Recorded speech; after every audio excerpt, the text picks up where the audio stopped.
Welcome to the greatest sporting event on the planet. The FIFA World Cup 2026 is alive, it is breathing fire, and if the last 48 hours have taught us anything, it is this. No lead is safe, no giant is unbeatable, and no script could ever do justice to what this tournament delivers.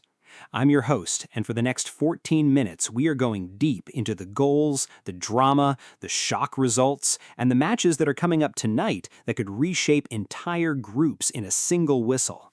Buckle in. This is World Cup football at its most raw and most beautiful.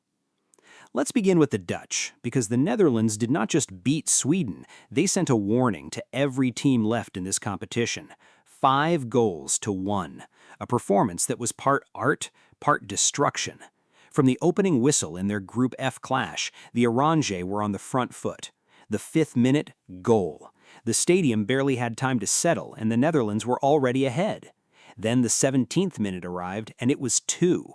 Sweden, a team that came into this tournament with genuine belief, carrying Alexander Isak and Victor Gyökeres, 2 of European football's most dangerous forwards, suddenly found themselves chasing the game before the first half was even 20 minutes old. Halftime came and the deficit was still 2, but what happened next was clinical, almost brutal. Within 60 seconds of the second half starting, the Netherlands struck again at 47 minutes, 3-0. The game as a contest was essentially finished. Then 54 minutes, 4.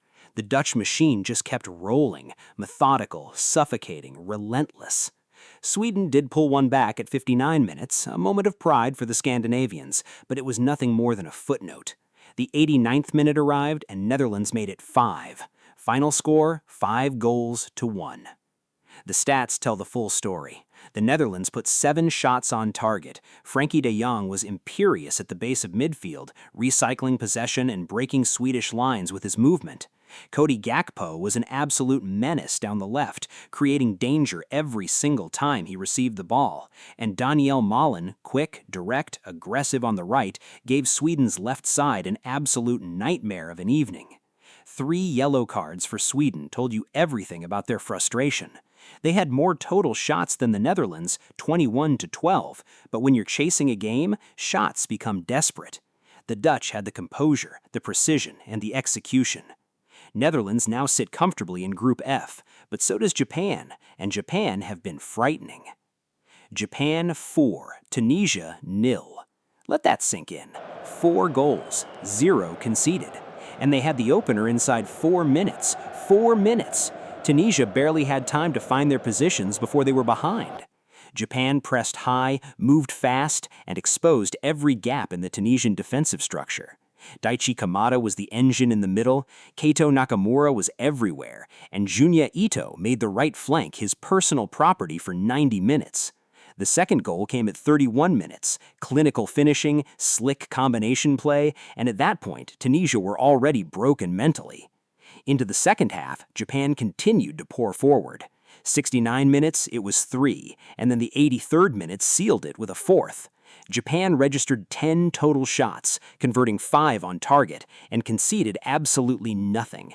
Tunisia had just 3 attempts all match, 3. This is the Samurai Blue firing at full capacity, and the rest of Group F now has a serious problem. The Netherlands and Japan are level on 4 points each, and both are playing football good enough to go very deep in this tournament. Now let's move to Group E, where Germany delivered one of the most dramatic moments of this entire World Cup so far. Not because they were brilliant, they weren't, not for large parts of this match, but because they won. Germany 2, Ivory Coast 1, and the winning goal? The 90th minute, stoppage time, after trailing for almost an hour of football. Ivory Coast stunned the Germans at 30 minutes. Against the run of play, against the weight of expectation, the Elephants scored and held that lead with extraordinary defensive discipline. You could see the anxiety rising in the German ranks. Jamal Musiala trying to find pockets of space, Florian Wirtz drifting between the lines, searching for the moment of magic. The manager made 4 substitutions at halftime. 4! That tells you exactly how the first half had gone. But the changes worked. 68 minutes, Germany level, 1-1. The crowd roared back to life, And then, just when it seemed the points would be shared, deep into stoppage time, Germany struck. 2-1. Final whistle moments later. Germany had 16 shots in total, registered 7 on target, and controlled 55% of the ball. They grind, they persist, they find a way. This is what tournament football is about. Germany are now top of Group E with a perfect 6 points from 2 games. Ivory Coast sits second on 3, still firmly in contention and frankly good enough to qualify from this group. From drama to destruction, Spain against Saudi Arabia was as one-sided as it gets. This was not a contest by the time the first 25 minutes were done. 3 goals inside the opening 24 minutes. Let me repeat that. 3 goals before the 25th minute had even arrived. The 10th minute, 1-0 Spain. The 21st minute, 2-0. And then, astonishingly, at 24 minutes, 3-0. Saudi Arabia were rocking, stunned, completely unable to cope with the pace and intelligence of the La Rojas attack. Lamine Yamal on the right side, 17 years old and running Saudi Arabia's fullback ragged every single time he received the ball. Nico Williams mirroring that threat on the left. Pedri controlling the tempo in midfield like a conductor directing an orchestra. And Rodri, the anchor, the presence, the heartbeat of this Spanish side. The 4th goal came in the 49th minute of the second half. Spain had 21 total shots, 9 on target, and 65% ball possession. Saudi Arabia had 3 shots all match, 3. Spain sit top of Group H with 4 points and are playing some of the most fluid, devastating football in this entire tournament. Saudi Arabia are bottom on 1 point and face a must-win situation in their final group game.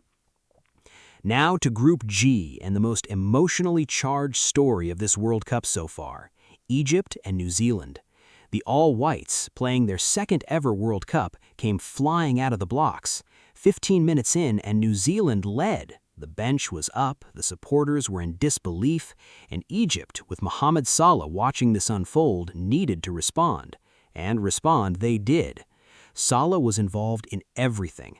58 minutes, Egypt level. The crowd inside the stadium shifted entirely. Then 67 minutes, Egypt ahead. And then the moment that truly sealed it, 82 minutes, 3-1 Egypt. Final score confirmed. Egypt had 19 shots in total, 7 on target. New Zealand fought hard, they really did. 10 shots of their own, 2 yellow cards showing the intensity of their effort. But Egypt's quality in the second half was simply too much. Omar Marmoush alongside Salah is a combination that gives any defense in the world a serious problem. Egypt top Group G with 4 points. New Zealand sit on 1, but their journey at this World Cup has already captured hearts. Belgium versus Iran, 0-0. But do not let that scoreline fool you into thinking nothing happened, because something extraordinary did happen. Belgium were reduced to 10 men in the 67th minute when a red card was shown, and what followed was 23 minutes of Iranian defending that was frankly extraordinary. Belgium had 22 shots in total. 22, 7 on target. Thibaut Courtois in goal was barely tested. Iran registered just 3 shots on target, but the 10 men of Belgium simply could not find a way through. Kevin De Bruyne, Romelu Lukaku, Leandro Trossard, all trying, all searching, all denied. A point each. Belgium now sit on 2 points in Group G alongside Iran, and after that red card, their final group game becomes absolutely pivotal. And then there was Uruguay versus Cape Verde. The scoreline reads 2-2, but this game had more twists in it than a Montevideo backstreet. Uruguay, 66% possession, 11 corner kicks, 16 total shots, could not have dominated this match more on paper. But Cape Verde had other ideas entirely. 21st minute, Cape Verde scored, against the run of play, against 66% of the ball belonging to Uruguay, 1-0 to the Blue Sharks. Then came the dramatic end to the first half. 44 minutes, Uruguay level, 1-1. And then 1 minute later at 45 minutes, still in first half stoppage time, Uruguay lead, 2-1 going into the break. A 2-minute swing that turned the entire match upside down. But Cape Verde refused to be broken. 61 minutes into the second half, 2-2, the equalizer. Uruguay pushed and pushed, generating chance after chance, those 11 corner kicks reflecting their desperate search for a winner, but the Cape Verde goalkeeper Vizinha was outstanding. Uruguay emmed the match with 2 points. Cape Verde, a nation of fewer than 600,000 people, earn a remarkable 2 points of their own. Group H remains wide open, with Spain leading the way. Which brings us to tonight. Tonight is where this World Cup gets even bigger. Argentina against Austria. Messi, the man who has everything, who has done everything, the World Cup winner, the greatest to ever lace up a pair of boots, leads his nation out tonight in what is only his second match of this tournament. Argentina have 3 points. Austria also have 3 points, which makes this an absolutely critical group clash. The pre-match numbers give Argentina a 66.6% chance of victory, with Austria at 12.3%. But football does not care about percentages. Austria come into this with momentum, with a hard-working press, and with nothing to fear. Can they contain Messi? Can they disrupt Argentina's rhythm? These are the questions that will define tonight's match. Later tonight, France take on Iraq, and Les Bleus enter as overwhelming favorites. But France have been known to make hard work of matches they should control, and Iraq will not lie down. And Norway face Senegal in what promises to be a tightly contested battle in Group I, where both sides still have everything to play for. This tournament is delivering on every promise. Every single match day has brought us something we did not expect. Germany winning in stoppage time, Spain scoring 3 goals in 14 minutes, Japan dismantling Tunisia like a well-oiled machine, Egypt's Salah-inspired comeback, Cape Verde holding Uruguay to a draw with 34% of the ball. Belgium, 10 men, 22 shots, still couldn't score. This is the FIFA World Cup 2026, and it is only getting started. We are still in the group stages, and yet the drama, the quality, the heartbreak, and the brilliance have already been extraordinary. Imagine what the knockout rounds are going to look like. Imagine what happens when the stakes get higher, when one goal is the difference between going home and playing for the greatest prize in sport. Stay with us, because tonight, Messi plays, and when Messi plays, the world watches. This is your World Cup, and this is only the beginning.